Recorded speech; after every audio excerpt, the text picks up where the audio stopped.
Yeah, gotta aim for the top like, hold up. Yeah, I can never doubt myself, I know better. All of you critics be acting like you know better. Blowing the smoke, but I know when the dust settles. That I'm in my element, it's evident that there's levels to the game.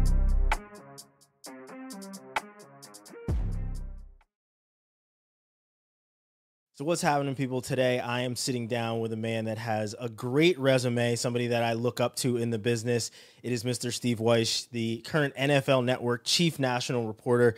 Steve, I really appreciate you taking some time to jump on. So welcome and thank you for coming on.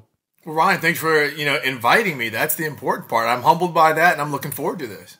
Yeah, so I want to start out with the same way I start out with everybody else, and it's kind of, what's your sports why? You know, something that I saw you said to Andre Johnson recently was you start playing football as something to do or because you love it. And I wanted to kind of flip that question on you. You know, what made you jump into sports, or maybe who made you jump into sports as a young athlete? You know, it's so different, from, like you said, the young athlete to now, because my mission has changed. When I was young, I wanted to be a pro athlete. And, the athlete I most admired, there were two, was Chuck Foreman, number 44, the running back for the Minnesota Vikings. I grew up as a young kid in Minneapolis, and had he not had a short career, I'm sure he would have been a Pro Football Hall of Famer.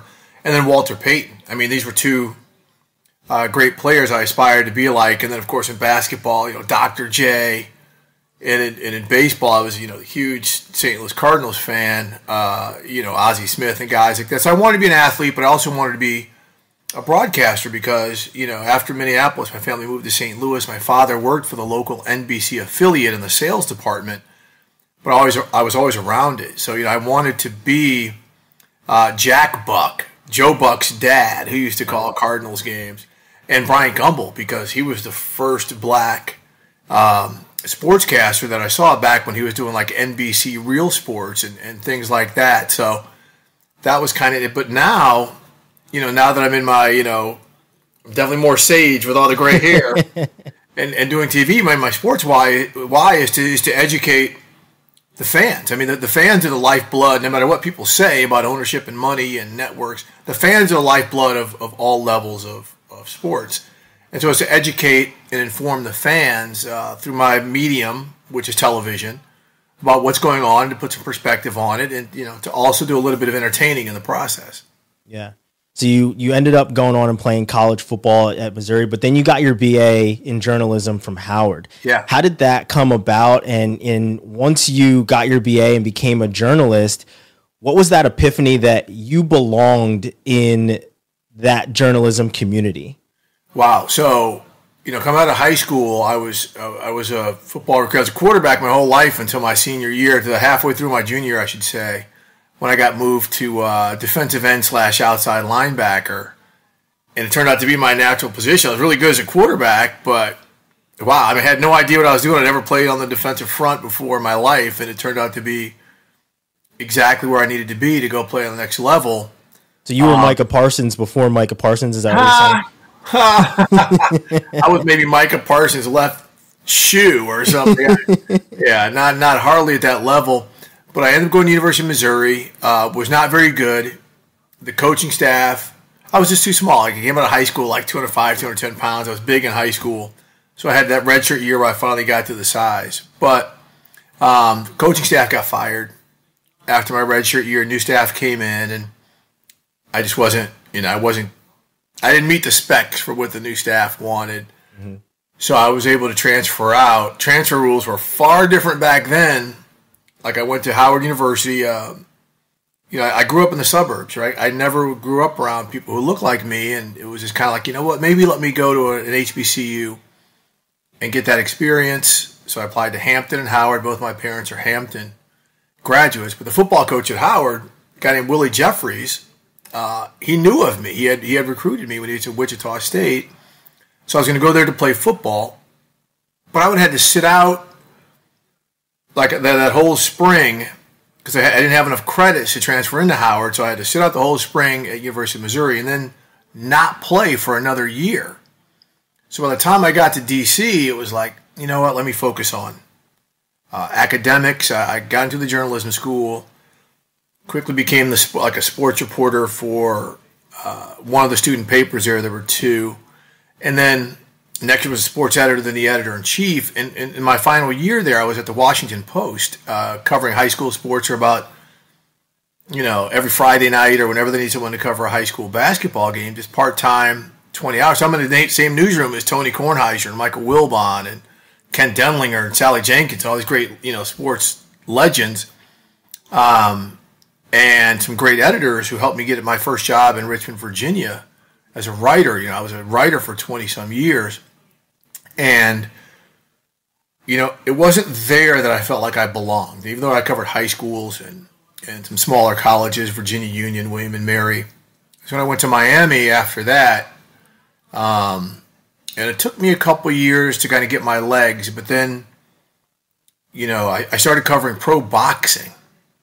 Mike Tyson, Roberto Duran, like all these legends, Riddick Bowe, guys like that. And that's where I found my groove. That's where I could write with authority, where I felt like, okay, I knew these guys. They told great stories, so I could tell great stories about them. To beat people up and to get beat up for a living, you got a great story to tell as a boxer. So that's where I really found my legs. So when I was able to go cover the Dolphins, I felt good about doing that. And the Miami Heat felt good about doing that. And just kind of growing as a human being, becoming a father, becoming a husband, also helped with the maturity overall that translated into work. Yeah. So you mentioned a couple of heavy hitters, Tony Kornheisers that were in the newsroom with you. And those were some of the guys that, along with your father, who you said was part of the community as well, that kind of opened doors for you, right? They kind of showed you the ropes, but now you're that guy that is doing that. And you are co-founder of Black Sports Business Symposium, which I've been to 2 years. As I told you before coming on here, I wasn't able to go this year, but I've gotten great connections from being there. I think we had a brief, maybe 10-second conversation when I was there, but I also met Keisha J. Kelly, somebody who's our mutual friend that got us connected as well. But now, like I said, you're opening those doors and being the founder, working with Kevin, and with Gregory Gibson to create this. How did that come about, and where did that idea come from to create this symposium for people that looked like you, that maybe didn't have these doors opening for them as they were coming through college, or that were on that professional ranks like myself? Well, I'm glad you brought that up. Because first off, what Michael Wilbon and David Aldridge and Tony Kornheiser and so many of those people did for me, you realize nobody gets to where they are by themselves. It's a cliche, but it's true. So it was around during the pandemic when Kevin Demoff, who is the CEO of the Los Angeles Rams, said to me that every year he speaks at a sports summit up at Massachusetts Institute of Technology at MIT, but the students had to pay $1,500, like some exorbitant amount. I may be wrong with the amount, but some exorbitant amount that automatically excluded a bunch of people. And so he said, we have to find a way to maybe do a job fair or a career weekend or something for students from HBCUs or maybe students of color from around the country. So we brainstormed. We said, look, if we do something like this, let's do it in Atlanta. It's easy to get to. It's kind of in the hub of where most of the black colleges are, and it's a great city. But neither one of us would have the time to do it. He's running the Los Angeles Rams. He's putting together, SoFi Stadium and a bunch of other things that he does. And I'm busy as hell. That's covering the NFL year round. So we brought in Greg Gibson, who really does all the work. Kevin and I are listed as co-founders, but Greg does all the work. Him and his team, which is just amazing. They're based in Austin, Texas. They do him. He does a lot of things. The Battle of the Brains, a lot of things. Just fantastic stuff. So Greg is really the champion in all this. But we ended up, I called up the Falcons saying, hey, do you have a couple conference rooms at the stadium we could use for this project? And they were so enamored with it. They said, you can have the whole stadium. Arthur Blank will sponsor 100 students to come. That's a big amount of money. Hundreds of thousands of dollars. Fly people there, house them for 2 or 3 days, feed them. So, it's just been this fantastic growth. And then, ESPN started out as a sponsor, so they had a bunch of people, Jamel Hill and a bunch of people that they could bring that were recognizable. We had Deion Sanders as a keynote speaker there the first year when he was still at Jackson State before he left to go to Colorado. So we had some big hitters come in initially to get the vibe going, and it was so positive, a lot of other people now want to be involved, which is why you have great speakers like Rich Paul come in, Sandra Douglas Morgan, the president of the REID'S, come in, David Mulugeta, like Rich Paul, one of the elite agents in the game, and the people from a million different walks of sports. NASCAR is big into this. Horse racing is big into this. Hockey, golf. So many of the things that teach people, like you don't have to work for a sports team or a network or something. You could go work for Titleist, which makes golf balls. You can become an agent. You can become a lawyer. You can get into sports management. So our main thing once we started this was to create a mind-opening experience to let people know there are a million jobs in the sports industry that don't have anything to do with shooting a ball or kicking a ball or hitting a ball. And it's really been fantastic that way. And the fact that so many people from so many different realms of sports take part in it, I think has helped a lot of the college students and the young professionals who get involved look at being in the business of sport in a lot of different ways. Yeah. Yeah, I loved seeing, all the pictures and the awards and things that come out of it. And, I noticed that Jason Wright was there. Yeah. I actually used to work for Sports Business Journal, and Jason and I had a conversation last year because I actually flew straight from the symposium straight to a Sports Business Journal event that was in California, and Jason was there, and him and I had talked about it, and he said, I haven't been there yet. He said, I hope to get there next year. So it was awesome to see him get there this year. And, seeing somebody that has that sort of impact on a major sports franchise is incredible. And you just said, you've had people from NASCAR and Deion Sanders being there. I grew up a Falcons fan because of Deion, and wanting to, and being there and able to hear him was tremendous for me. What are some of those success stories that you've heard come out of the symposium just already with it being just 3 short years? Yeah, and probably the biggest thing that I forgot to talk about is there's a job fair, right, where a lot of companies come down and offer jobs and internships to people. That happens in droves. There's a young man I'll never forget named Chauncey Deion Sanders. Mm-hmm. And when Deion was the main speaker, he raised his hand and said, "My name is Chauncey Deion Sanders." And Deion was like, "Who? What?" Brought him up on stage, hugged him up. Well, Chauncey's a fantastic student who has worked with the Rams now and had an internship with the Seahawks.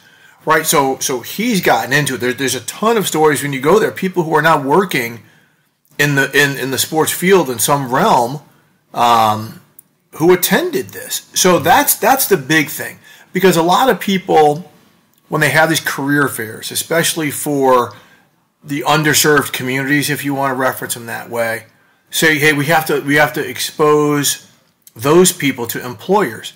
No. The thinking is you have to expose employers to these people, because oftentimes when jobs come open, like, we couldn't find any good female candidates, or we couldn't find any candidates of color. Well, those excuses are null and void, right? They're right here. You have this great opportunity, with the Black Sports Business Symposium, with the HBCU, the All-State HBCU Legacy Bowl in New Orleans, where they've got a massive career fair. Like, you're bringing the employers to the people so they don't have to shop around. You're right? Like, they're all right here. So there's no excuses for you to say you can't find a pipeline of talent. And that is the goal, to eliminate all excuses for not having your employment or your department or just your overall knowledge, your networking, sphere, clouded by saying, well, I don't know where to find people. Yeah, you do. They're right here. Yeah. And, you mentioned, not being able to find women or black women. Your entire team, you guys' entire team at Black Sports Business Symposium is all women, all black women. Was that intentional, or was that something that just kind of came about because they were the best for the position? Well, again, this is where I have to tip my hat to Greg Gibson, who does a lot of the legwork. I think some of it was intentional, but I think more so, and more so than them being incredibly qualified, my God, they're amazing, is they're the ones who stepped up. Mm-hmm. Like, they're the one. This is all volunteer work, right? This is no one's getting paid for this. So they're the ones who set aside time from their jobs at New Balance or their jobs with the Detroit Tigers or whatever to make this work. And that's where I cannot be more grateful. Yeah, okay, I'm listed as a co-founder, but again, I don't do much, right? I do what I can. These are the people who pour their heart and souls in it, and these are the people who deserve all of the credit, and I just can't thank them enough for taking the time for making this happen. Mm-hmm. I think you said, you guys are really putting in the legwork, and Greg's doing a lot of the legwork, and things are certainly changing, right? You're seeing more athletes themselves step in front of the camera as analysts and being more of the face of certain networks. You can go on any network. I mean, ESPN some days has nothing but black faces on, right? When you look at TV, and there's a lot more of that changing. But what would you like to see continue to change, or what have you seen continue to change throughout your entire career as more and more black faces are showing up on camera? Yeah, and I don't want to sound ungrateful when I say this, because I think it's great that a lot of these former athletes are, finding their own spaces, like, Ryan Clark and The Pivot is a fantastic podcast, some things he's doing there, or getting opportunities in the television world. But one thing I want to duly point out is a lot of these programmers at networks see black people through a straw, mm-hmm. in terms of, we have to get this former athlete on, when there's a lot of qualified, trained journalists, women, Latina, black, whatever, who aren't getting those opportunities. And again, it's not a jealousy thing. It's not something. It's just that let's pigeonhole this role for a former athlete. Oh yeah, maybe we can have a host, who's a person of color. But in terms of an insider, like tell me any major network or anyone like that, excuse the background noise, who's an insider, right? Jonathan Jones of CBS Sports, who does the NFL, is the first black insider in any sport by any network. A lot of people like to champion diversity. They like to champion it with former athletes, mm-hmm. right? Or pigeonhole them into host. But when it comes to national reporters, like I'm the chief national reporter of the NFL Network. I'm one of the very few at any network. Look at baseball. Look at Major League Soccer. All the things we were talking about, that we bring people in. Horse racing, golf, tennis. I mean, I'm not saying we have to have everything, but I'm saying that, if you've got Coco Gauff, if you've got Naomi Osaka and all these people playing tennis, well, okay, where are some of the announcers of color who weren't former athletes, so to speak?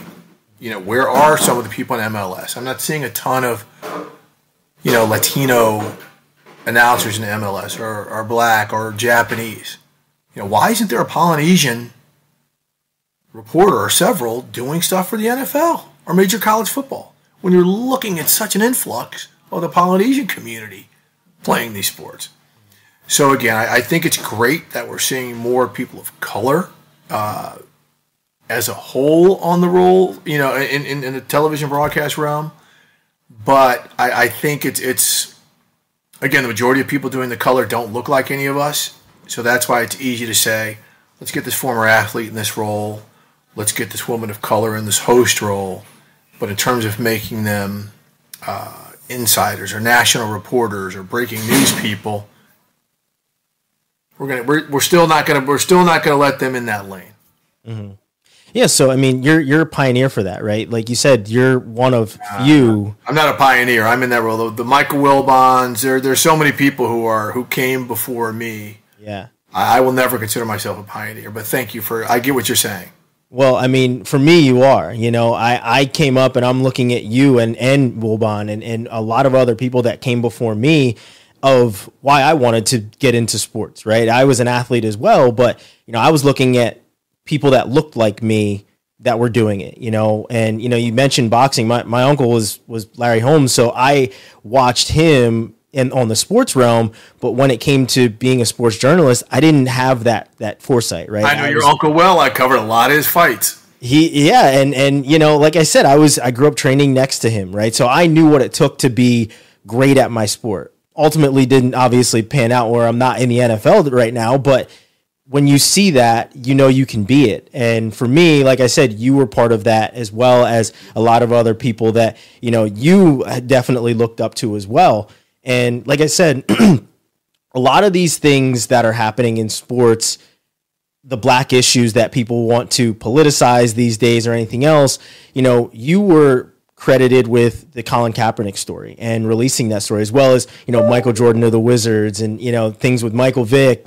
So you were credited with those things. Kind of give us a peek behind the curtain of breaking a story and what that meant for you to be a part of something that was so monumental in the sports world. Yeah, look, a lot of it's timing.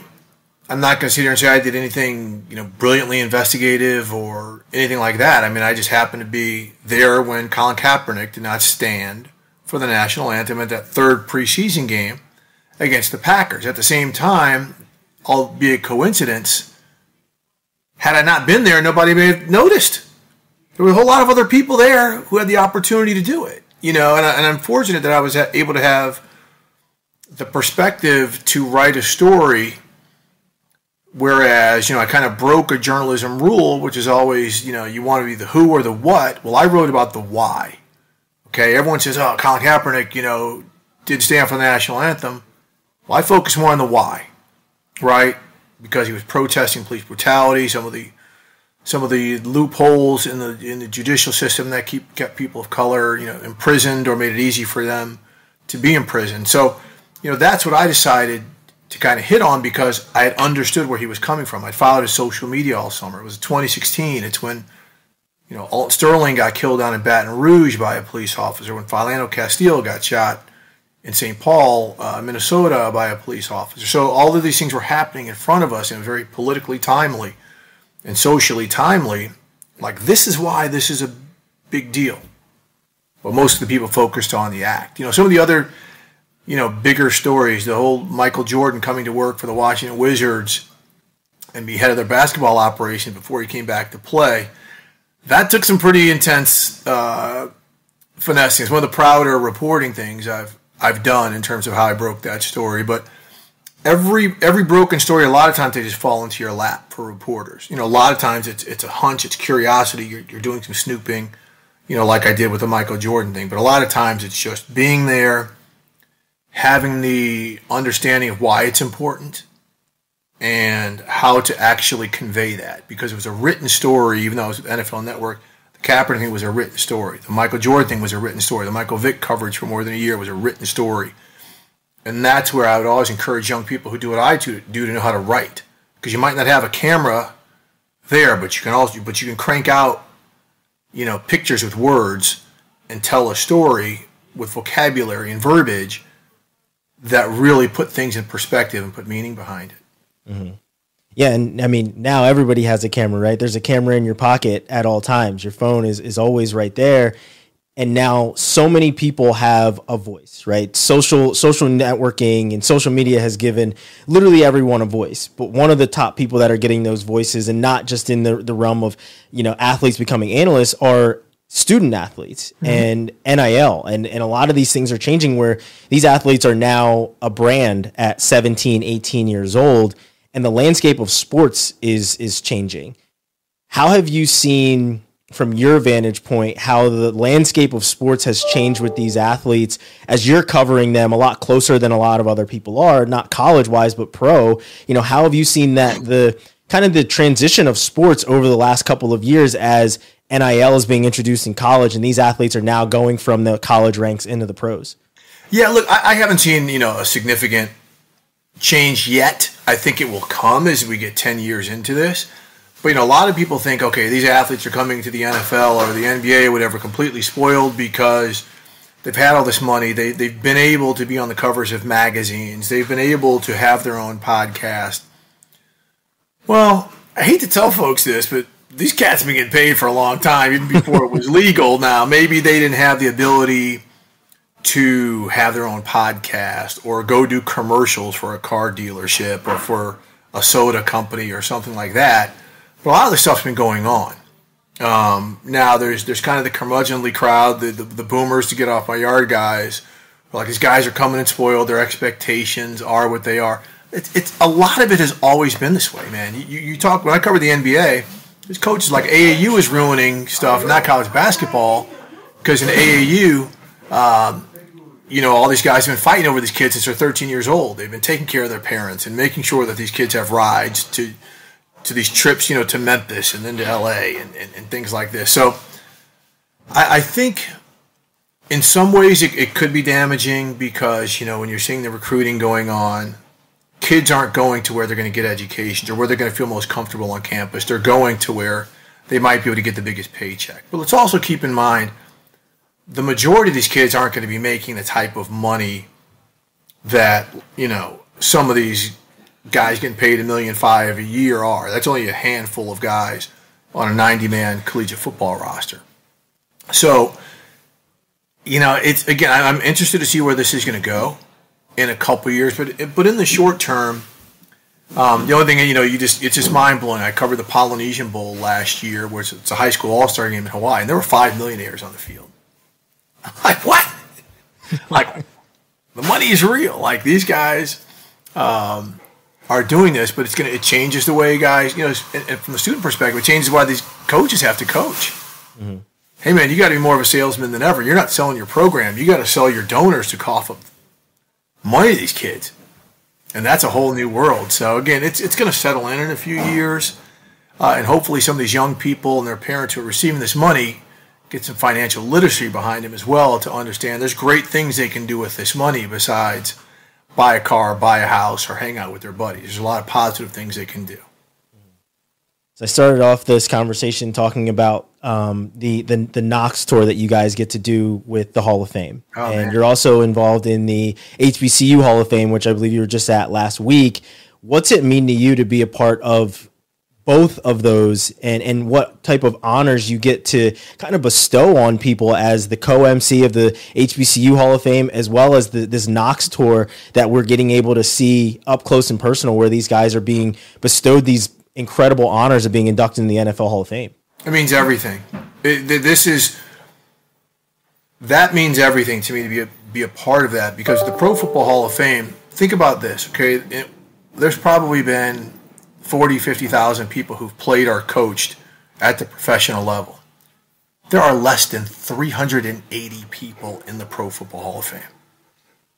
That is the rarest of air. And for me to be a part of the NFL Network's coverage and actually part of some things that happen with the Pro Football Hall of Fame for, I'd say, the past at least 7 or 8 years, if not longer, it just means everything to see people's lives change. You've had these great careers, but like when Randy Moss went in and he looks over at the wide receivers, he sees Jerry Rice, he sees Andre Reed, he sees Tim Brown. He's like, do I really belong here? It's just an amazing thing. And then the past couple of years, when the Hall has allowed current Hall of Famers to knock on the door to inform the incoming class, it means just as much to those guys wearing the gold jacket as it does to the people being surprised by that news. And that emotional connection, because those guys are going to be forever teammates, is incredible. And now there are 35, if not 36, people who are Black College Football Hall of Famers. And for those who don't understand the Black College Football Hall of Fame, it is for players, coaches, and contributors who went to or dealt with historically Black colleges and universities. It's not Black players from any college. It is from schools like Grambling and Southern and Delaware State and Florida A&M and South Carolina State. And so you have 35, 36 of those players in the Pro Football Hall of Fame. But then when you do the Black College Football Hall of Fame, it's really, really special because, HBCUs, they're not big schools. Most of them have probably fewer than 8,000 students, if that many. So there's always this tight connection just going to an HBCU. You don't have the money, the athletic facilities. You don't have, a lot of the things that are given to others. So when these guys get together and they are honored, it means the world to them. I mean, Lamar Parrish, the former Cincinnati Bengals great, 8-time Pro Bowler, got in this year after waiting a long time to get in. He was like, it means so much to him coming from tiny Lincoln University in Jefferson City, Missouri, to be recognized with some of the greats like the Deacon Joneses, like the Jackie Slaters, like the Walter Paytons who went to those schools, and knowing the intimate bond they share going to these black colleges, being able to just like emotionally connect with these guys somehow, like I said, it's everything. I've got the best job in the world covering the NFL and pro sports and living so many people's dreams. But to be part of those two halls of fame, as well as the Polynesian Football Hall of Fame, man, I just can't tell you that human connection, it hits the soul very, very hard each time we do something together. Mm-hmm. So I talked about a couple different of the highlights, at least for me, when I look at some of the things that you've done. What's a story or a moment that has really kind of stood out for you throughout your long career, something that you really hang your hat on and say, that's when I knew I belonged on this stage, or that's a story that really showed me something, or just something that you always kind of harken back to? Well, it's probably the most difficult part of my career for a lot of different reasons, and that would be the Michael Vick, dogfighting investigation. Michael Vick is somebody who I had a very good relationship with. Michael did not, when he played with the Falcons, he did not like doing media. He did not trust much media. But him and I, for whatever reason, he wasn't overly forthcoming, but he felt a certain comfort level with me. So when he gets in trouble for fighting dogs, on that human level, I'm like, oh my gosh, what are we dealing with here, man? I had no idea, and who does this? This is horrible, when you found out some of the things. But then you also find out about humanity, right? Because the judgment, and I have no complaints about anybody who wants to judge Mike for what he did and what he was involved with. I mean, every day, I was working in Atlanta then, and it split the city in half. Families weren't talking to one another. It was racially polarizing. The city was burned to ash. It was nonstop conversation for 6-7 months. And it just, every day I went home just sick to my stomach, and I would wake up exhausted because of all of the emotions that went with it. Covering a very difficult story, covering a very difficult topic, having people on the radio who I was friends with absolutely kill our coverage because they thought we were either being racist or they thought we were being too aggressive against Mike. When all along we had sources where we were 100. When I say we, my partner D'Orlando Ledbetter, who still covers the team, we had sources where we were 100% correct. We would not go with information that we knew was wrong, that other outlets were reporting, and we would take the condemnation for, well, why didn't you do this? They're saying it. Well, we didn't do it because it was wrong. And that was even within our own house at the Atlanta Journal-Constitution. Well, why aren't we pursuing this? Because it's wrong. Well, we need to do this. No, we don't, because you're going to be wrong. And so it just took so much out of me, and it took so much out of D'Orlando Ledbetter that, when everything kind of wrapped up, I don't know if we were ever the same. And then to see Michael Vick make such a transformation. I love that guy, right? I love who he has become, what he has become, what he stands for now, and the way he has reached back. Just the full circle part of it. It doesn't tell me, to your question, I belong on the stage or whatever. It tells me that as a messenger for the masses. Again, I talked about the fans are the lifeblood of sport. Well, the readers and the consumers of content are the lifeblood of my existence. and to have to provide them with information and perspective while also catching daily hell from them, it helped me become a much better man in so many different ways. And that's the career moment, and it was a long moment. Trust me, it was months. That really told me more than anything, there's nothing I can't handle when it comes to this journalism game and this human game. So years later, you got to go back to the Falcons, I know, and write for them as well. What did that mean for you after, leaving there and being able to go back? And I think it was 2019, 2020, where you were able to, you wrote a column for them and everything else. What did that mean to you to be welcomed back like that? Well, I mean, I've always had a great relationship with the organization. I mean, I've got great relationships with almost every organization, just in terms of they respect me because I think I'm a very fair reporter who I'm not about myself. I'm about providing information to the public. And that deal you're talking about, for 2 seasons, they were gracious enough to allow me to be the analyst on their preseason football games. And so that was something I had not done. And they guinea pigged me. Yeah, Steve, you can do this. You could completely suck. You could be horrible. But we're going to give you the opportunity to fail on our platform. And then I would, like you said, I would write a column periodically about that, but about the Falcons. But, just them giving me the opportunity, because a lot of people do it. A lot of people in our business will call preseason games and then come back to NFL Network or ESPN or CBS or whomever, Fox, whomever. And for them to allow me to do it as a non-former player, which is even bigger because the only non-former player doing analysis on the NFL is Charles Davis, the great Charles Davis, my co-MC at the Black College Football Hall of Fame. He's the only non-football player doing it. And so for them to allow me to do that, I'm incredibly grateful to that organization. And they will tell you point blank, I don't give them any favors. I will be as critical as I have to be because that's just who I am. And I think that's why they respect me. Because I don't try to sugarcoat stuff when everybody knows it's wrong. Mm-hmm.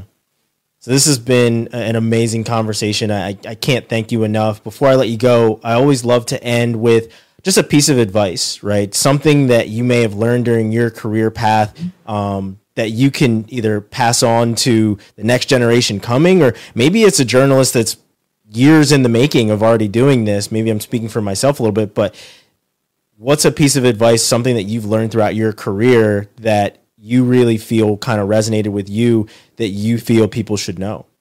Yeah, look, there's a saying that actually Kevin Demoff mentioned to me, and I think he read it somewhere. It says, comparison is the thief of joy. Why does this person have this when I've been working here longer? Why does that person get that opportunity when I've worked just as hard? You compare yourself to other people, you'll find yourself miserable. You'll find yourself overthinking. And there's never been a study that's shown people who overthink positive thoughts. They overthink negative thoughts. They think crisis. Get out of your own head. Worry about what you have to do. Treat people very well. Because relationships mean everything. Your mental health means everything. And if you're constantly comparing yourself to others with situations that you have no control over, you're going to be miserable. So comparison is the thief of joy. Handle your own, treat people well, and you will have inner peace, which, as I have lived this life, is short, but as long as I have, is just about everything to me. That's amazing. Probably something I needed to hear myself, but I like I said, I really appreciate it. I think we're about 10 weeks out from the football season kicking off, where we'll be able to be, watching you basically watch you every single day. Now I think you're on TV just about every time I turn it on, and no matter what it is, NFL Game Day, where you'll be, all over different places, giving some different analysis. I know there's the Insiders, which is on, Monday through Friday, yep, 7 p.m. Eastern time. They got a great crew on that show. Yeah, I watch that all the time. So it's a great crew. So like I said, I appreciate it. I can't thank you enough for coming on and kind of sharing your wisdom, talking about your career.